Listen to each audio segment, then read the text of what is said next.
الحمد لله وكفى وسلام على عباده الذين اصطفى أما بعد فأعوذ بالله من الشيطان الرجيم بسم الله الرحمن الرحيم قال الله تعالى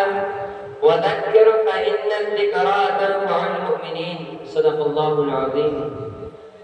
انداز بیان گرچہ بہت شوق نہیں ہے انداز بیان گرچہ بہت شوق نہیں ہے شاید کہ تیرے دل میں اتر جائے میری بات حضرت سامعین کرام و مہمان خطاب و عزیز طلبہ آج میں آپ حضرات کے سامنے دینی مدارس کی اہمیت پر لب کشائی کی اجازت چاہتا ہوں حضرات دینی مدارس جو اس وقت آپ کے سامنے ہیں دراصل یہ سب اسلام کے منقوض قلعے ہیں یہ دار ارقم اور سکہ کے چبوترے کی شاخیں ہیں جن کے اصل بانی شہنشاہ کونین صلی اللہ علیہ وسلم ہے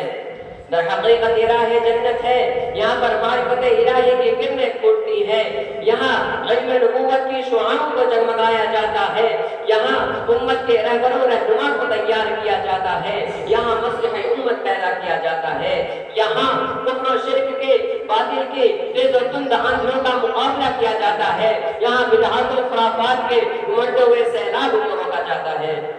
مخاطبین کرام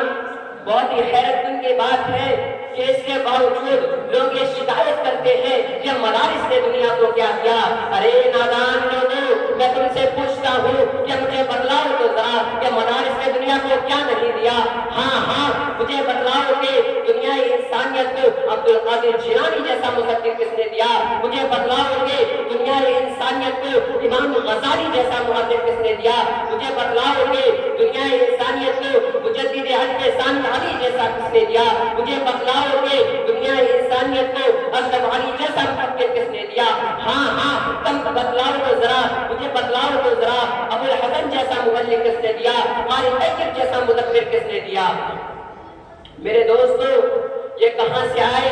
یہ کہاں سے آتے ہیں یہ کسی بڑی یونیورسٹیاں سے نہیں آتے یہ کسی بڑے اسکولوں سے نہیں آتے یہ کسی مدارس اسلامیہ سے آتے ہیں عزیز ساتھیوں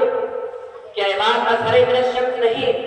کہ ان کے معادن علم کے بدن سے سینکڑوں ایسی ہستیاں جم لے رہی ہے جن کا قلب و جگر اسلام کی عظمت سے معمور تھا جن کی زندگی اعلی کلمت اللہ کے لیے وقف تھی جن کی ساری عمر امت کی رہبری و رہنمائی میں مصروف تھی جس کی ساری فکر امت کے اسلام میں مشغول تھی جن کی نگاہیں شراب کی مانی سے مقبول تھی دوستو میں آپ کو بتلا دوں کہ مدارس اسلامیہ کیا ہے ان میں کیا ہوتا ہے ہاں یہی وہ مدارس ہے جس میں لا الہ الا اللہ والحی القیوم کی تصدیق ہوتی ہے یہی وہ مدارس ہے جس میں اقیم الصلاۃ وآتوا الزکاۃ کی تاکید ہوتی ہے یہی وہ مدارس ہے جس میں تأمرون بالمعروف وتنہون عن المنکر کی تنبیہ ہوتی ہے ہاں یہی وہ مدارس ہے جس میں وما محمد الا رسول کی تعریف ہوتی ہے یہی وہ مدارس ہے جس میں وَأَمَّا السَّائِلَ فَلَا تَنْهَرْ کی تنبیہ ہوتی ہے یہی وہ مدارس ہے جس میں وَذَكِّرْ فَإِنَّ الذِّكْرَىٰ کی تنبیہ ہوتی ہے یہی وہ مدارس ہے جس میں وَجَاهِدُوا فِي سَبِيلِ اللَّهِ حَقَّ جِهَادِهِ کی ترغیب ہوتی ہے میرے دوستو آج مغربی تہذیب کے گھنگور گھٹائے دنیا پر چھا رہی ہے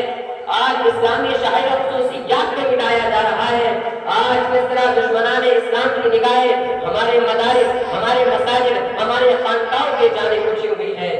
یہ کس وجہ سے ہو رہا ہے یہ ہمارے اور آپ کی وجہ سے ہو رہا ہے اس لیے کہ ہم یہ چاہتے ہیں کہ ہمارے بچے ہمارے بڑے ہمارے بھائی وغیرہ سب کے سب کہاں پڑھے بڑے سے بڑے اسکول میں پڑھے بڑے سے بڑے کالجوں میں پڑھے بڑی سے بڑی یونیورسٹیاں پڑھے اہمیت تو مدارس اسلامیہ کی کوئی باقی نہ رہی اہمیت تو ان سب چیزوں کی باقی رہی ہے میرے دوستو اس لیے ہمیں مدارس اسلامیہ کو مضبوط و مستحکم کرنے کی ضرورت ہے اس لیے کہ مدارس کے ذریعے چہار رنگ عالم میں اعلی کلمت اللہ اور اطاعت رسول اللہ صلی اللہ علیہ وسلم کا پرچم لہرایا جا سکتا ہے اور مدارس کے ذریعے تعصب کو اخوت و محبت میں بدلا جا سکتا ہے اور مدارس کے ذریعے بھٹکتی انسانیت کو سیدھی راہ کا درس دیا جا سکتا ہے اور مدارس کے ذریعے ساری دنیا میں پیغام صلح پیدا کیا جا سکتا ہے میں اپنی گفتگو کو اس شعر کے ساتھ ختم کرتا ہوں پتا پتا بوٹا بوٹا حال ہمارا